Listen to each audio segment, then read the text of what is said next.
I lost 135 pounds in approximately 7.5 months, and it all started back August 2020. I'm Connor McIver. I'm the Fat to Fit Realtor, and I wanted to explain to you how I did this, and maybe you can learn from a lot of the mistakes I made over a very long time. I was one of those people that grew up fat. I remember back 7, 8 years old, back in the mid 70s to late 70s. That's when that craze came in where everybody said fat is the enemy, and excuse me, fat is the enemy, and sugar's good for you. So back then, I'm probably morphing that a little bit, but at the end of the day, that's kind of what happened, just for the simple reason is I remember my mom was always the one trying to lose that 10 to 15 pounds, and it was always, once they came up with fat being the problem, she went out and she bought every sugar laden food that they started coming out with that had 0 grams of fat, but tons of sugar. Well, I'm 7, 8, 9 years old at that time and kind of normal up to that point, if there is any such thing. But then I really started to put on the weight. 3 or 4 years later, I was pushing over 180 pounds. I was a 16 plus husky, and that's kind of the way my life trailed. And I was so much a sugar addict, so much a carb addict. I love sweets, the candies, the pies, the cakes, the rolls, the bagels, you name it. If it's sweet, it has sugar in or carbohydrates in it. I loved it, and that's how I carried through my life. There were a couple points in there that I was able to get closer to maybe a more optimal weight, but again, still fat for all of it. I got okay at some points. I joined the police academy in Los Angeles, so I got down to a particular threshold they would accept. But still, right now I'm 235 pounds down from 365, and my lowest has been 225, so that's about 140, 145 pounds total. But during the time that I applied to the police academy there in Los Angeles and went through it, I went from about 290 pounds pre academy weight to about 236 pounds post academy weight. But the trick is my waist size was still almost 40 inches. Now my waist size is about 32, 34. So there has been a lot of changes. But what I did is I tried all those diets throughout the years. And in August of 2020 is when the rubber met the road for me, at least. All of the time I've been struggling, I've been still eating a lot of carbs, doing things that weren't great for my body, and I made that decision, and I had a realization, coming to Jesus moment, where I realized that the pain of staying where I was a lot more than the pain involved in finally fixing this problem that I've been struggling with for so very long. And I don't know if you journal or if you write things down, but I was a big advocate since at least 2007.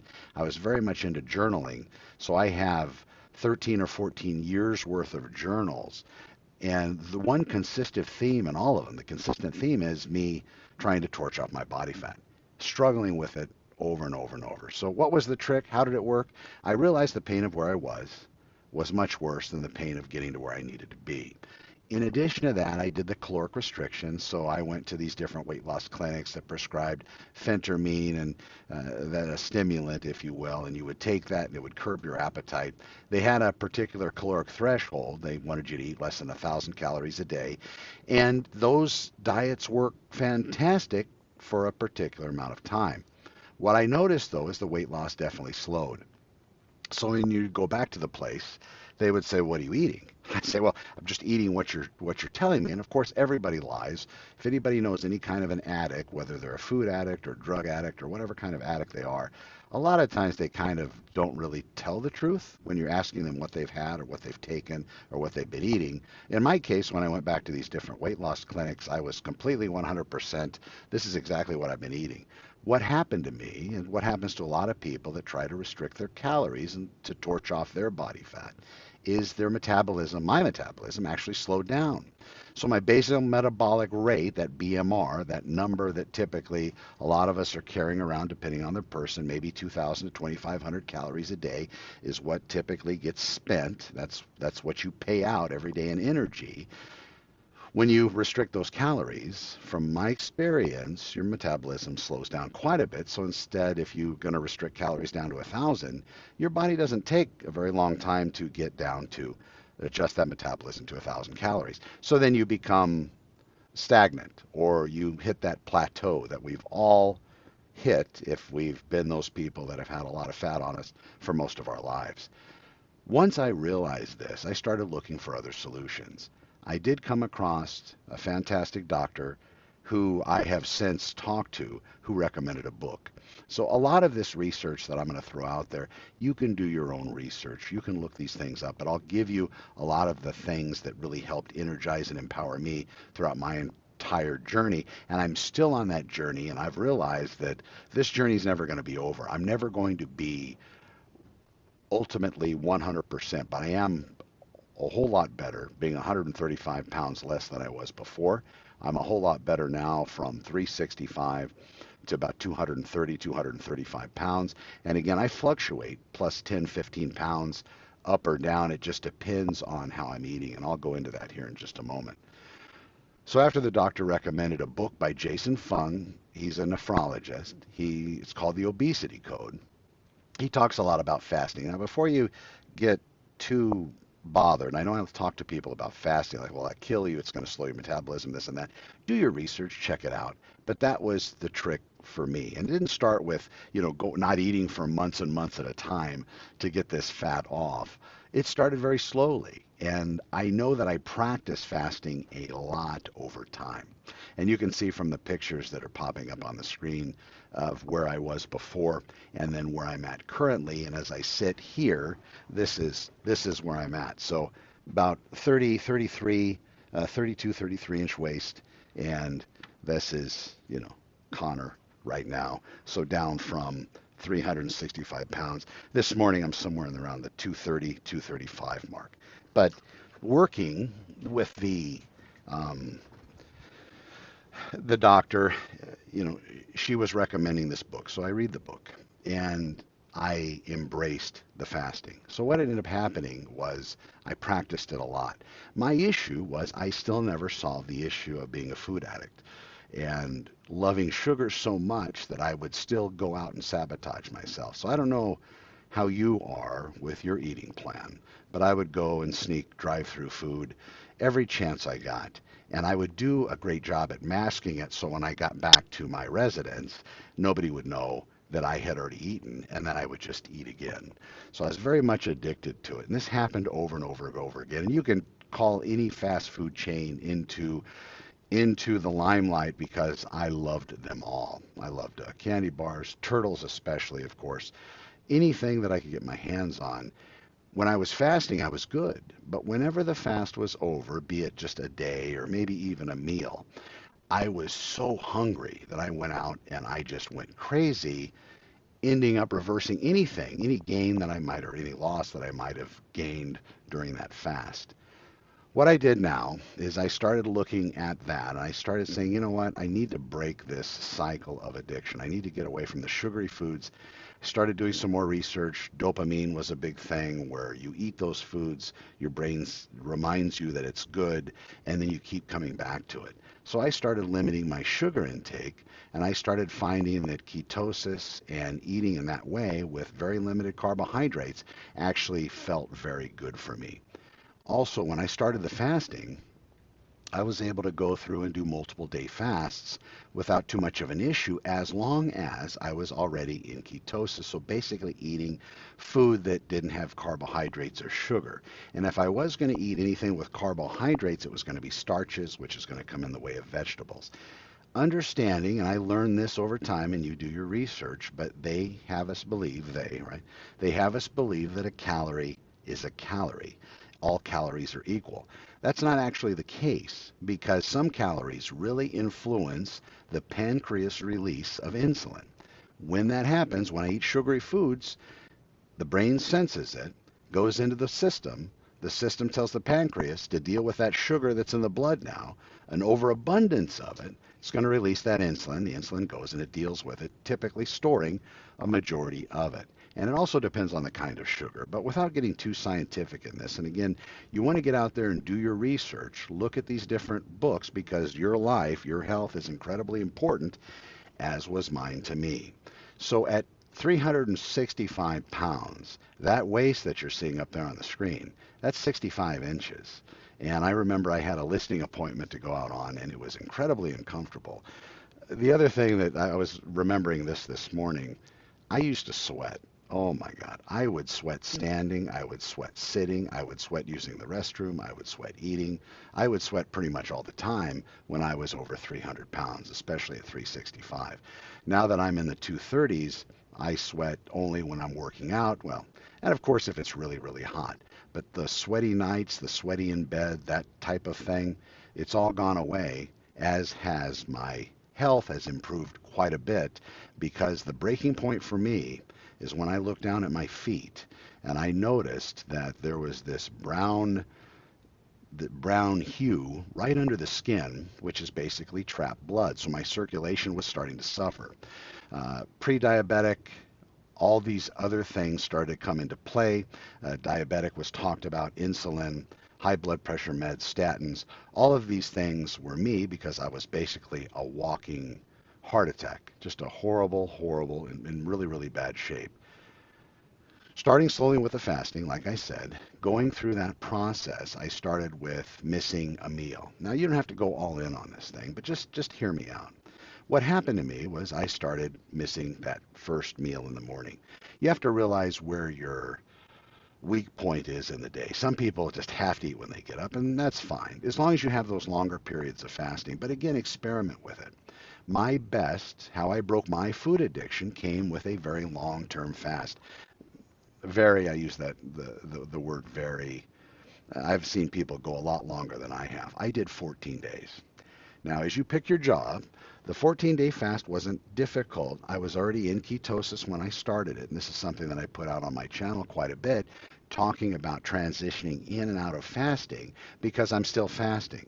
My lifestyle is still about fasting. There are days I will not eat. I will not eat multiple days. Today's day number 2 in a 3-day fast. And you might say I do need or I don't need to drop any more fat, but I'm fasting because I don't want to forget. I don't want to slip back and gain that weight all over again, just like I've done so many times with different dietary protocols. People say, well, you got to try Atkins. Atkins is great. Low carb is great. That's typically the way that I eat. But it's very difficult when you're a sugar addict and a carb addict and you want to get out there and you want to devour boxes of pastries, dozens of apple fritters, every donut you could imagine. Definitely my kryptonite. After fasting for a period of time, I started to realize the longer I go, the better I felt. So I did a 14-day fast. And during that 14-day fast, lots of things happened to me. And it was somewhat spiritual in a way. But I limited my intake to black coffee and water. That's what I had for 14 days. There are people that are going to tell you you need to supplement with minerals typically because your body's going to pull a lot of minerals out. That's great. Do that all you want. Watch those videos. See how you feel.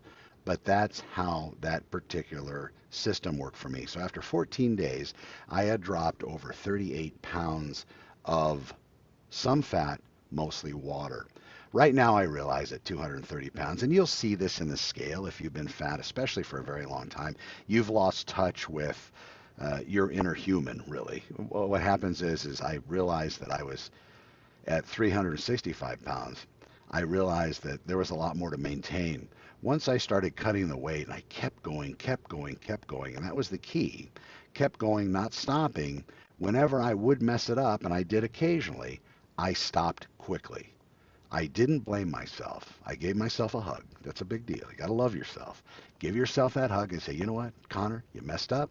You went out there and you had that Snickers bar, you had that 32-ounce milkshake, or those three 32-ounce milkshakes, and the few In-N-Out double doubles and all this other stuff.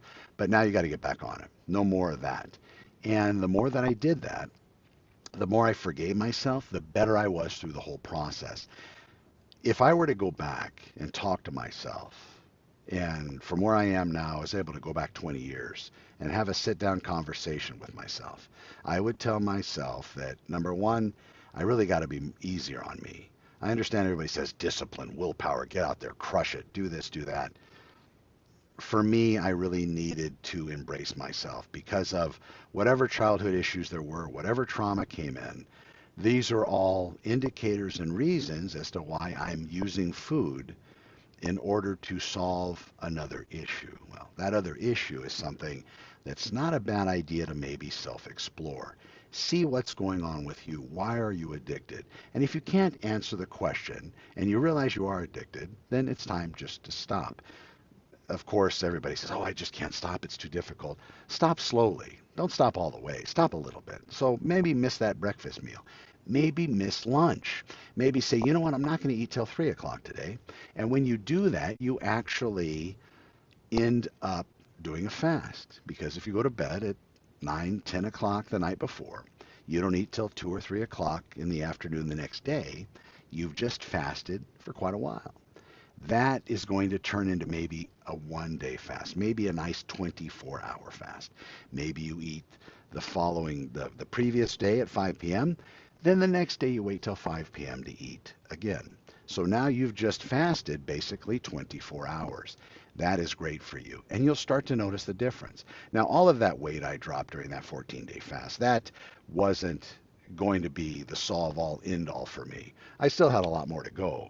What I did notice, though, is every time I went out of ketosis and started eating sugar and carbohydrates again, I would gain a lot of water. Not fat, but water, just because my body was holding on to it.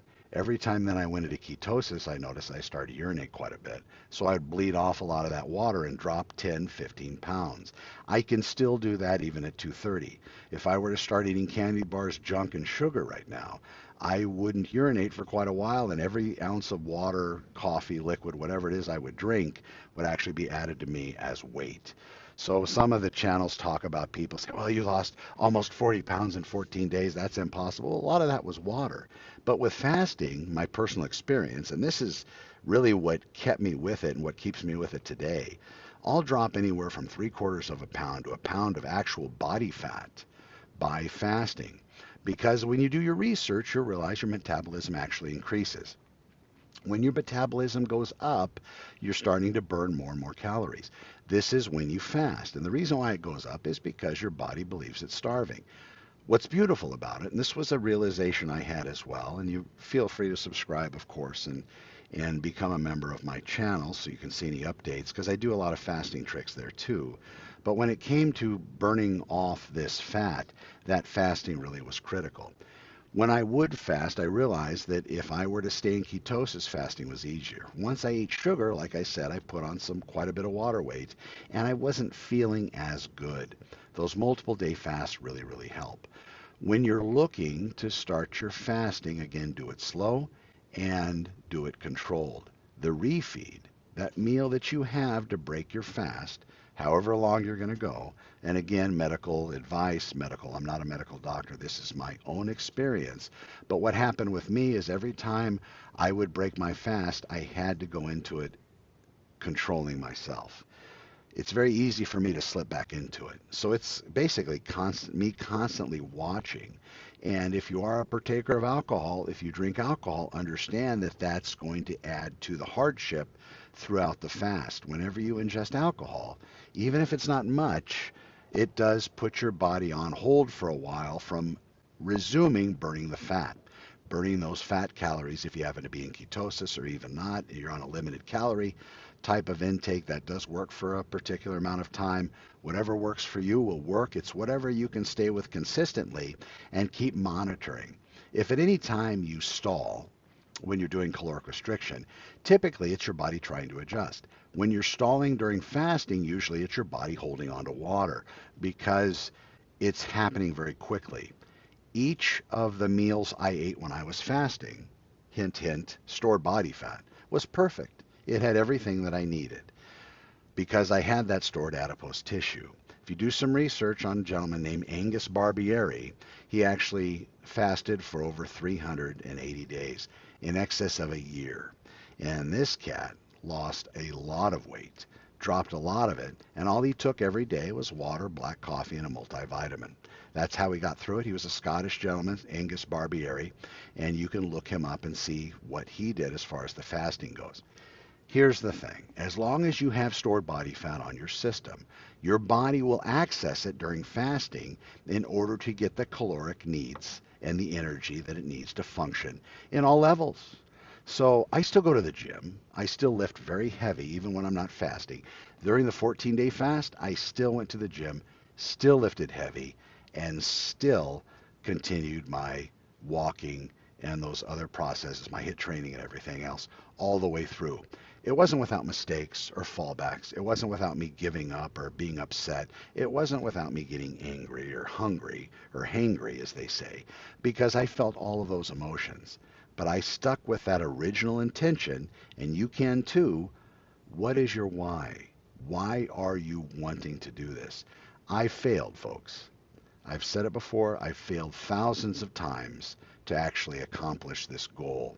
And I'm still not there, but 130, 135 pounds is a lot better lost than gained. So this is where I'm sitting now. It's a daily struggle for me. I still have visions of donuts dancing through my head every night before I go to bed. And I know that my strong point is in the morning.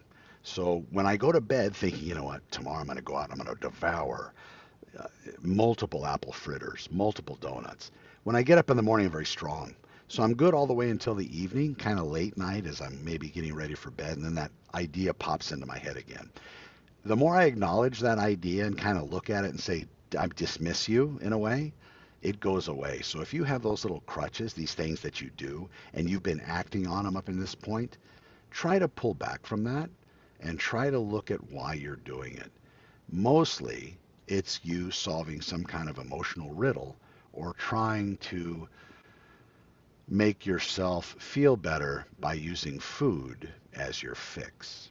So watch out for that. When you are fasting, though, and that's how I did it, that 14-day fast got me to realize that food is a necessity. My life doesn't evolve around food. The people that I used to hang out with that were all about food, unfortunately, that's not great company. The same thing if I'm a recovering alcoholic and I'm not drinking anymore. It's tough hanging around with people that are drinking all the time because they're always offering you, well, alcohol. And for somebody that doesn't want to drink anymore, getting around the alcohol probably isn't the best. If I'm going to some big pastry event, that's probably not the best for me if I'm an addict for sugar or if I'm holding on to sweets in that way. But this is my story. I'm the Fat to Fit Realtor. If you need help, anything you need, let me know. I hope this has been beneficial to you.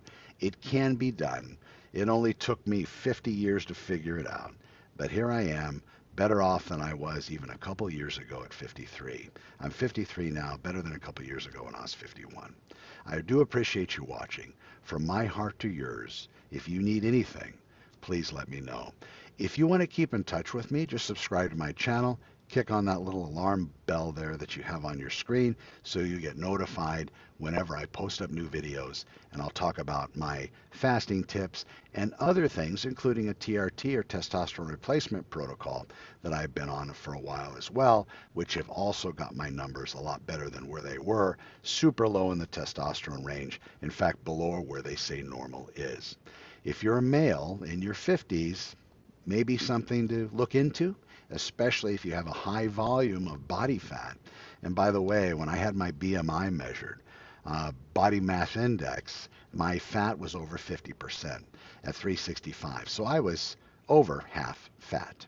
Now at 235, I'm somewhere around 15 to 17% body fat. And again, I fluctuate from 10 to about 20, somewhere right in there. But I try to keep, well, I do keep my eye on it. And I'm constantly watching. And again, it's become a lifestyle. But now is a lot easier to do things, tie my shoes. I don't go hog food in drive-throughs anymore. I don't show up at the donut shop when they first open to get, half a dozen donuts and devour them in the car. These are all addictive properties that I've been able to get away from and basically delete from my life. There's still little callings here and there, but I do keep to what I need to keep to. And I know that now, the way that I feel is so much better than where I was at 365. In addition, I had that realization that getting to where I'm at now was a lot easier than staying where I was. Think about it, folks. Thanks for watching and be well.